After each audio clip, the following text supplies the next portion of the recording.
Greetings everyone, I'm Detective STARBORN, and I'm glad to see you on my YouTube channel. Please be sure to subscribe and turn on notifications so you don't miss out on new and interesting videos. Thank you, and enjoy watching. A 16-year-old girl who lived in a house with her parents and younger sister went to sleep in her room and was found dead the next morning. The police immediately realized they were dealing with a murder, but none of her relatives had heard anything that night.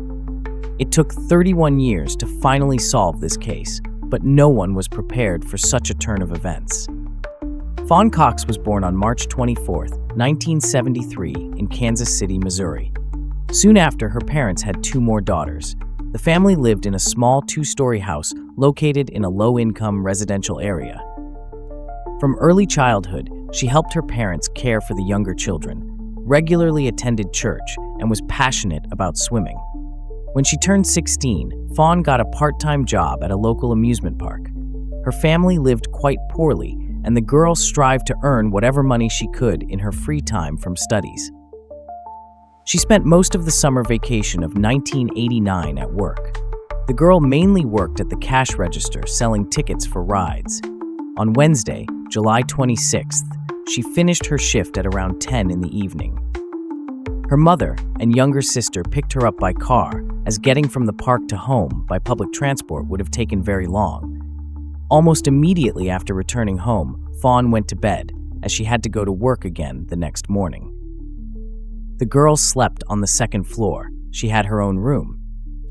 Her sisters usually slept in the adjacent room, but that night she was alone on the floor. Her sister Amber, who was only a year younger, was working as a babysitter for a family they knew that night. The other sister, Felicia, decided to sleep on the first floor because it was much cooler there. It was a very hot night, and the working air conditioner was only downstairs. Their parents also slept on the first floor. The next morning, at around 9 o'clock, the whole family woke up to the sound of an alarm clock in Fawn's room, but for some reason, the girl wasn't turning it off. When her younger sister and mother went up to her room, they were met with a horrific sight. Fawn was lying on the bed, showing no signs of life, with visible bruises on her neck. The girl had no pulse, and her parents immediately called an ambulance, but they couldn't help her anymore. It was evident that Fawn had died several hours earlier. After examining her body, medical experts determined that the cause of death was strangulation, and the girl had also been sexually assaulted. From the very first hours, police officers realized they were facing a very difficult investigation. Despite the fact that Fawn was killed right in her room, in a small house with very poor sound insulation, her parents and sister heard absolutely nothing. However, there was an explanation for this. The air conditioner on the first floor was old and worked very loudly, drowning out any other noises in the house. The only strange thing that night was noticed by Fawn's sister. Their poodle was behaving anxiously and barking. But this wasn't given much importance. The behavior was attributed to the dog being pregnant. After examining the crime scene, the police made several important discoveries. According to their theory, the attacker or group of criminals broke into the house through a second-floor window facing the backyard. There was an old trailer parked near the house, which made it easy to climb onto the extension's roof, which was almost level with the window. The window itself had been left open since there was no air conditioning on the second floor, and they had to find some way to deal with the heat. In Fawn's room, experts found the first important clues: several short hairs, small blood stains, and semen traces on the sheet from her bed. All of this was sent to the laboratory for analysis. Additionally, several items were missing from the house, including radios, a Nintendo gaming console, and a stereo system. Several other items were found on the ground in front of the house. It looked as though the burglar had thrown them out the window to take with them, but for some reason left them there. Detectives also discovered that various items had been moved out of the closet in the adjacent room on the second floor. In their opinion, the perpetrator had hidden in that closet, waiting for all the house's residents to fall asleep. Usually Fawn's sisters slept in this room, but not that night. For this reason, no one noticed the moved items. Police managed to find another strange piece of evidence. They found an old military cap in Fawn's room. All her relatives stated they had never seen this item with the girl, so detectives assumed the killer might have forgotten the cap at the crime scene. Despite the impressive set of evidence, police couldn't quickly identify suspects. The problem was that in '89, DNA testing was quite rudimentary, and there were no common genetic databases at that time. Detective Benjamin Caldwell, who was handling this case, put forward the main version of what happened. In his opinion, there could indeed have been several attackers, and they must have known the house well. They not only knew how to get to the second floor through the backyard in complete darkness, but must have also known the layout of the rooms. The police's next step was to search for witnesses. They questioned Fawn's neighbors, friends, and relatives, but all this brought no results. The detectives faced one significant problem. The neighborhood where this house was located was quite poor and crime-ridden. Various criminal groups operated there, and it was difficult to hold their members accountable. A month after Fawn's murder, the case finally moved forward from its deadlock. The police got a witness who pointed them to 3 suspects. This witness knew several important details that the police had never made public, so their story was taken seriously. These suspects turned out to be 3 teenagers, one of whom was in the same class as Fawn. They were arrested and interrogated, but the boys denied their involvement in the murder. During a search of one of their homes, police found items stolen from the victim's room. This was enough to charge all 3 with murder. But here too, the detectives faced disappointment. First, the witness suddenly retracted their statement and stopped cooperating with the police. Secondly, DNA analysis of the hair, blood, and semen found at the crime scene didn't show a definitive match with the suspect's samples. In those years, experts couldn't yet establish exact sample matches, and all their tests showed disputed results. In other words, the analysis couldn't confirm either a complete match or a guaranteed mismatch. Despite this, police managed to get useful information from one of the detainees. During one interrogation, he admitted that he had indeed broken into Fawn's house that night with other guys and stolen several items. He described how he climbed to the second floor using the extension's roof and even revealed unknown details. According to him, when he threw the stereo out the window, its handle fell off.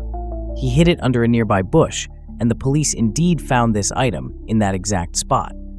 However, the young man quickly retracted his statement and stopped cooperating with the investigation, which meant his confession couldn't be used in court.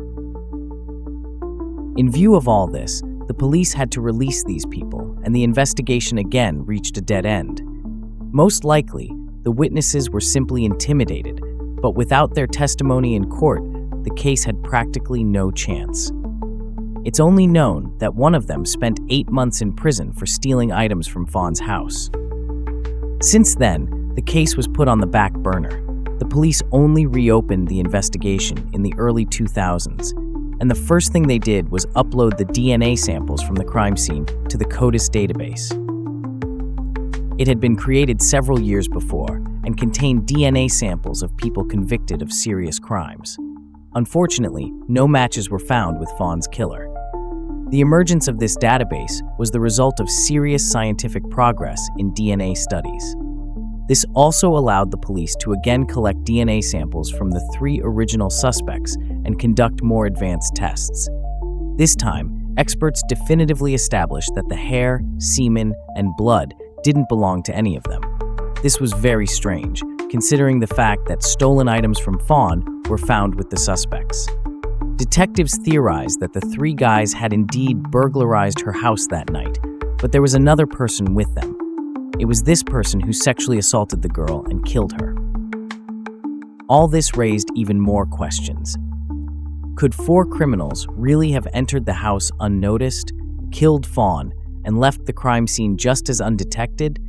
The police still had no answer to this question. Since then, the case again stalled, and with each passing year, Fawn's family believed less and less that this murder would ever be solved. They continued to believe that those 3 suspects were in their house that night and could identify the killer, but would never do so. The only thing that could help them learn the truth was the DNA sample stored in the police laboratory. In 2018, something interesting happened. Amber, Fawn's younger sister, shared several disturbing details about this crime. She shared her thoughts and facts unknown to the police on a popular American forum dedicated to unsolved crimes. Over its 23 years of existence, the forum had gained a very reliable reputation, and its participants had helped police solve several high-profile cases. Amber went through verification and confirmed that she was indeed who she claimed to be, so her message deserves attention. In her opinion, the criminals entered the house at the moment when Fawn's mother and younger sister went to pick her up from work. Their father, who was at home at that time, was asleep. Then, the criminals hid in the closet in the empty room on the second floor and waited for everyone to fall asleep. Amber also revealed that at least 2 of the criminals personally knew Fawn. One of them was in her class, while the second had met the girl at church several days before the murder. Amber was present at the moment of their meeting, and she was sure that the guy was romantically interested in her sister. She then concluded that the criminals had initially planned to kill Fawn, and the burglary was just a coincidental factor. The police, however, maintained the theory that the criminals broke into the house for profit and saw the sleeping girl there, after which they decided to assault her. But why was Amber so sure they had prepared specifically for murder in advance? She said that robbing their house was simply pointless, as the family was poor and had nothing of value. But even more interesting was the following fact. Amber revealed that to strangle Fawn, the criminals used her younger sister's nightgown, which was in the adjacent room. This meant that the attackers had taken it with them from that room beforehand and hid in the closet to strangle the victim. If they hadn't planned the murder in advance and had just stumbled upon Fawn during the burglary, there would have been no reason for them to take the nightgown from the adjacent room. Amber added that the criminals must have also known their family's schedule to sneak into the house unnoticed. She herself worked as a babysitter Monday through Friday and was only home during daytime hours. On weekends, she slept in that very room on the second floor through which the burglars broke in. Consequently, the criminals would have been noticed immediately. Moreover, they must have been watching the house and waiting for the moment when Fawn's mom and her younger sister would go to pick up the girl from work. Despite all this, Amber's account didn't bring the case any closer to being solved. But it was already 2018, and DNA science had advanced far forward. Dozens, if not hundreds of long-forgotten cases were being solved thanks to new analysis tools. Fawn's relatives saw all this and were outraged about why the police weren't hurrying to reopen the investigation. They constantly communicated with detectives about this case and every time received the same answer. Extended DNA analysis requires money, and the police had dozens of such cases. For this reason, relatives could only wait until their turn came and funding became available. But they decided to take initiative into their own hands, and in 2019 launched a fundraising campaign. The family wanted to fully cover the costs of DNA analysis and also offered a reward of $10,000 for any information that would lead to catching the perpetrator. Thanks to the fact that this case was actively covered in the media and relatives gave numerous interviews, many caring people responded to requests for help. The family quite quickly collected the necessary amount, but here too, they faced disappointment. The police department refused to initiate this research at the expense of the victims' relatives. The lead detective explained this by saying that in such a situation, a big problem would inevitably arise. If relatives of one victim could pay for such tests and expedite getting results, then hundreds of other families who had been searching for years for those guilty of killing their loved ones would have the same right. And implementing this in practice is simply impossible, since only a few laboratories in the world conduct innovative DNA research. And with such a simultaneous influx of requests, their resources would simply not be enough. The leading company in the field is Parabon Nanolabs, which we have already mentioned repeatedly in other videos. They have achieved colossal progress in DNA studies, from finding a person's relatives through the smallest genetic samples to creating an approximate portrait of the DNA owner. This laboratory was supposed to study the samples left in Fawn's bedroom on the night of her murder. The girl's relatives believed that the police weren't hurrying to deal with their case for another reason. They were a poor family from a bad neighborhood, and murders there weren't a priority for investigators. In an interview, Fawn's sister said that if it had been about the murder of family members of wealthy or high-ranking people, all necessary research would have been conducted immediately. Unfortunately, they weren't able to speed up this process. And only by the end of 2020 did the long-awaited breakthrough happen. But the family wasn't prepared for such truth. With financial support from the FBI, the police finally sent samples from Fawn's room to the laboratory. They began detailed DNA study and search for possible relatives of its owner. They mainly worked with the semen sample found at the murder scene. In November 2020, they finally managed to identify the person to whom this DNA belonged.